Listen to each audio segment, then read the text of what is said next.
Mainpuri Lok Sabha seat उपचुनाव।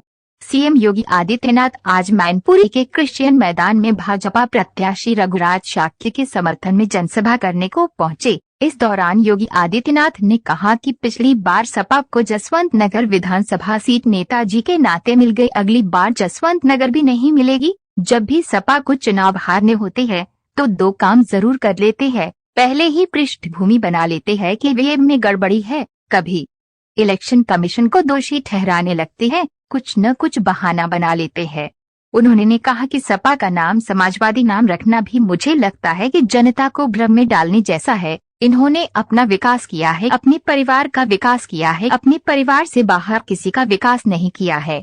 समाजवाद ये जेपी का समाजवाद नहीं है, डॉक्टर शून्य लोहिया का समाजवाद भी नहीं है। चचा शिवपाल तो लोहिया के बारे में लिखते हैं, लेकिन उन्हें स्वयं नहीं मालूम होता है कि वो क्या लिख रहे हैं। शिवपाल का समाजवाद है जिसकी लाठी उसकी भैंस यानी लठैत समाजवाद है इनका। प्रोफेसर शून्य राम गोपाल यादव का समाजवाद पूंजीवाद में बदल गया है। सब धरती गोपाल की नोएडा से लेकर फिरोजाबाद तक जो भी धरती दिखाई देती है, समाजवादी पार्टी की सरकार में उस जमीन को उन्होंने या उनके शाहगिर्दों ने हथियाने में कोई गुरेज नहीं की। और अखिलेश जी का समाजवाद अवसरवादी समाजवाद है। मैनपुरी से सद्दाम हुसैन की रिपोर्ट। हुआ था हर व्यक्ति समझता है। पिछली बार तो कम से कम जसवंत नगर नेताजी के नाते मिल गई, अगली बार जसवंत नगर भी नहीं मिलने वाली है उनको, ये हर व्यक्ति जानता है। और जब भी समाजवादी पार्टी को चुनाव हारने होते हैं दो काम जरूर कर लेते हैं। एक तो बहाना कर लेते हैं, पहले से ही पृष्ठभूमि बांध लेते हैं कि साहब ईवीएम में गड़बड़ी है। अरे उसी ईवीएम में तो 2012 में आपकी सरकार बनी थी, उसी ईवीएम में इस प्रदेश में कई सांसद आपके जीते थे। कैसे आप आरोप लगाते हैं?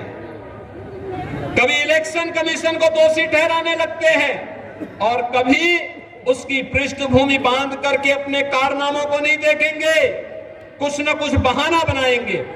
तो भाइयों बहनों, आज मैं आप सबसे कहना चाहूंगा, समाजवादी पार्टी के इस बहकावे में आने की आवश्यकता नहीं।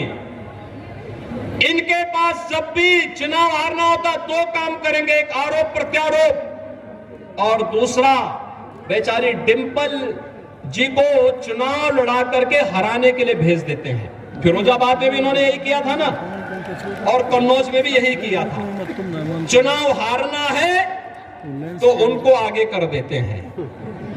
इसलिए भाइयों बहनों, मैं आप सबसे कहने के लिए आया हूं, एक अवसर है आप सबके सामने।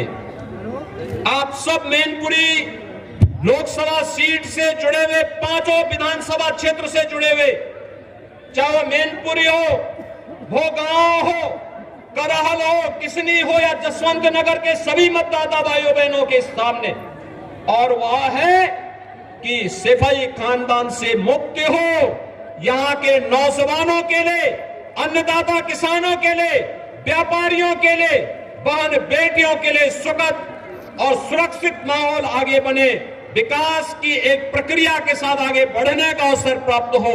इस देश से भारतीय जनता पार्टी में हमारे कार्यकर्ता गए हैं, लेकिन भाइयों बहनों, कभी भी समाजवादी पार्टी के लोग एक बार करते हैं, और इसलिए अब इसका नाम तो समाजवादी रखना भी मुझे लगता है यह अपने आप में जनता को भ्रम में डालने जैसा है।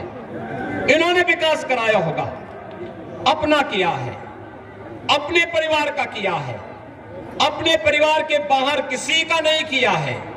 किसी अन्य गरीब का जिसने भी उभरने का प्रयास किया उसके साथ क्या कुछ हुआ ये हर व्यक्ति जानता है। और भाइयों बहनों, आज तो मुझे आप सबको बताते हुए एक नया रहस्य मैं आपको बता रहा हूं। ये समाजवाद ये जेपी का समाजवाद नहीं है, डॉक्टर लोहिया का समाजवाद भी नहीं है। चचा शिवपाल तो डॉक्टर लोहिया के बारे में लिखते हैं, लेकिन उनको स्वयं नहीं मालूम होता है कि वे क्या लिख रहे हैं, उनको स्वयं नहीं मालूम है।